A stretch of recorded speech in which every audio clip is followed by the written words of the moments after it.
쥬라기 월드 폴런 킹덤이 드디어 눈앞으로 다가왔습니다. 1993년 개봉한 전설적인 쥬라기 공원 시리즈의 후속편 중 하나이며 2015년 개봉해서 세계적인 흥행을 기록했던 쥬라기 월드의 직결 후속편인 이 영화. 역시나 시리즈와 바로 앞 영화의 이야기를 알고 보면 더 즐기기가 편하겠죠. 그래서 준비했습니다. 쥬라기 월드 폴런 킹덤 보기 전 시리즈의 배경과 주요 등장인물 간단 정리. 바로 시작하기 전에 구독하고 알람 켜주세요. 저 보람차게요. 그럼 진짜 시작합니다. 먼저 배경. 옛날하고도 저 먼 옛날 93년생들이 태어나던 시절 존 해먼드라는 할아버지가 살고 있었습니다. 이 할아버지는 인젠사라는 대기업을 갖고 있었는데요. 이곳의 과학자들이 공룡을 현대에 부활시킬 수 있는 방법을 찾아냅니다. 이에 존 해먼드는 코스타리카 근처 이슬라 누블라라는 섬에 공룡들을 구경할 수 있는 쥬라기 공원을 만들죠. 하지만 개장을 앞두고 실시했던 안전 테스트에서 예기치 못한 일들이 발생하고요. 급기야 공룡들이 우리에서 풀려나고 사상자가 발생하면서 공원은 개장하기도 전에 문을 닫게 됩니다. 시간이 흘러 과거의 실패를 뒤로하고 마침내 이슬라 누블라 섬에 공룡들을 구경할 수 있는 테마파크가 개장합니다. 이름하여 쥬라기 월드. 이곳은 과거 존 해먼드의 실패가 있었기 때문에 더욱 철저하고 안전하게 관리되던 곳이었습니다만 쥬라기 월드의 관리자들은 더욱 자극적이고 새로운 볼거리를 제공하기 위해서 새로운 공룡을 만들어내겠다는 만용을 부리기 시작합니다. 그렇게 탄생한 인도미누스 렉스. 애초에 존 해먼드 때부터 사용됐던 방법이 훼손된 공룡의 DNA에 동물의 DNA를 섞는 거였는데요. 과학기술의 발달로 이번에는 다른 공룡의 DNA까지 섞어서 만들어진 인도미누스 렉스는 공격적이고 포악한 성질과 이를 마음껏 발산할 수 있는 능력을 갖고 태어났죠. 결국 인도미누스 렉스는 우리를 탈출하고요. 관람객으로 가득한 쥬라기 월드를 쑥대밭으로 만들어버립니다. 수많은 피해자가 난 뒤 살아남은 관람객들은 대피하게 되고 이슬라 누블라 섬은 다시 한번 공룡들의 세상이 됩니다. 그리고 몇 년이 지나서 지금의 쥬라기 월드 폴런 킹덤의 이야기가 시작되는 겁니다. 주요 인물들. 미국 해군 출신으로 오토바이도 잘 타고 총도 잘 쏘는 이 인물의 이름은 오웬 그레디입니다. 쥬라기 월드가 한참 잘 나가던 시절 연구원으로 고용이 되어서 공룡을 길들이고 훈련시키기 위해서 노력을 하던 사람이죠. 농담도 잘하고 꽉 막힌 사람은 아닙니다만 공룡들에 관해서는 장난을 치지 않습니다. 공룡과의 교감을 중요시하는 그는 공룡을 훈련시켜서 군사 무기로 사용하려는 인젠사의 직원들과 마찰을 빚곤 했죠. 오웬은 길들이기가 아주 어려운 공룡들과 신뢰를 쌓는 데 성공하지만 쥬라기 월드가 쑥대밭이 되면서 부득이하게 섬을 떠나게 되었습니다. 평소에 공룡들과 붙어서 지내다 보니까 위생적이지 않아 보일 수도 있지만 위급 상황에는 이만큼 듬직한 사람이 또 없어요. 그리고 오웬은 자기 목숨을 살려주는 사람에게 한눈에 반해버리는 습성이 있습니다. 이 인물은 쥬라기 월드의 총 담당자였던 클레어 디어링입니다. 클레어는 쥬라기 월드가 계속 인기가 있고 많은 입장객을 유치하는 데만 관심을 쏟던 사람이죠. 그 결과 인도미누스 렉스를 탄생시키는 데 힘을 실어주게 되기도 했습니다. 하지만 인도미누스 렉스 사태를 겪으면서 공룡은 돈을 벌기 위한 자산이 아니라 살아있는 생명임을 깨닫게 됐습니다. 그렇게 각성한 클레어는 짧은 시간 동안 오웬과 함께 다니면서 경험치를 엄청나게 모읍니다. 그렇게 레벨을 순식간에 올려서 일밖에 모르던 회사원이던 클레어는 어느새 총도 쏘고 공룡을 피해 차도 몰 줄 아는 위기 상황 전문가가 되죠.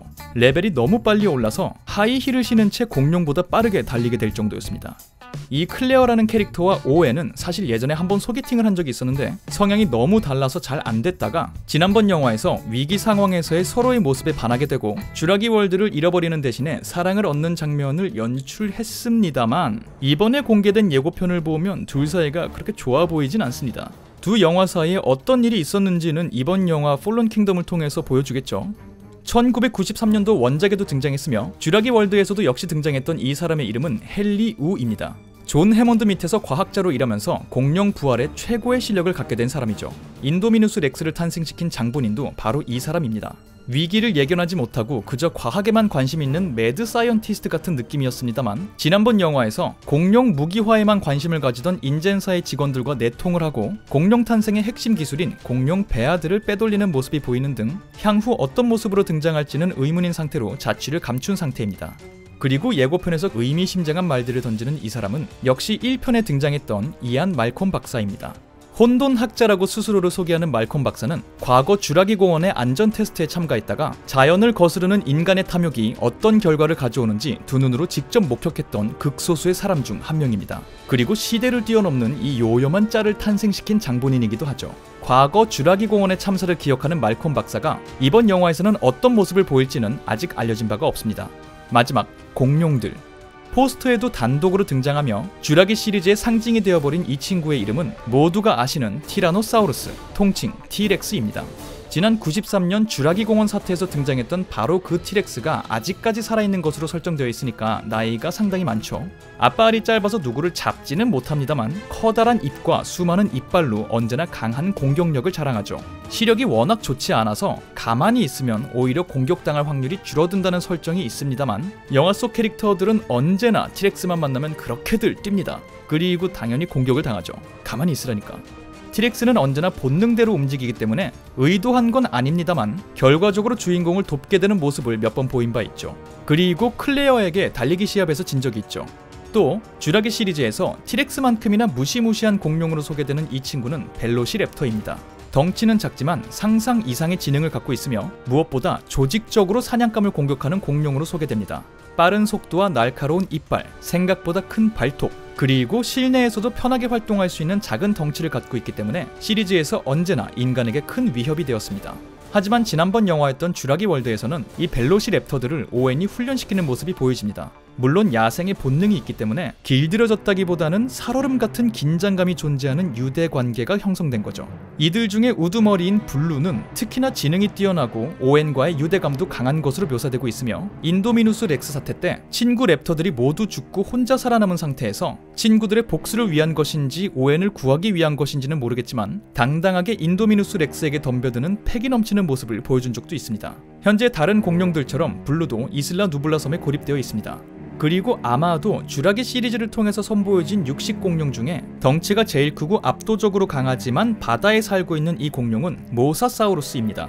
지난 작품에서 티렉스와 블루에게 협공을 당해서 궁지에 몰린 인도미누스 렉스를 한 방에 처리해버리는 충격적인 힘을 보여준 적이 있습니다. 이번 폴론 킹덤의 예고편에서는 해안가에 나타난 모사사우루스의 무시무시한 모습이 공개됐는데요. 과연 이번 영화에서 어떤 역할을 하게 될지는 역시 알려진 바가 없습니다. 네, 간단하게 쥬라기 월드 폴론 킹덤을 보기 전 알면 좋은 시리즈의 설정과 주요 등장인물 그리고 주요 등장 공룡들을 살펴보았습니다. 부디 이 영상이 영화를 보러 가시는 많은 분들께 도움이 되었길 바라며 도움이 되었다면 구독과 알람 설정을 해주실 것을 믿으며 저는 다음번 다른 영상으로 찾아뵙도록 하겠습니다. 감사합니다.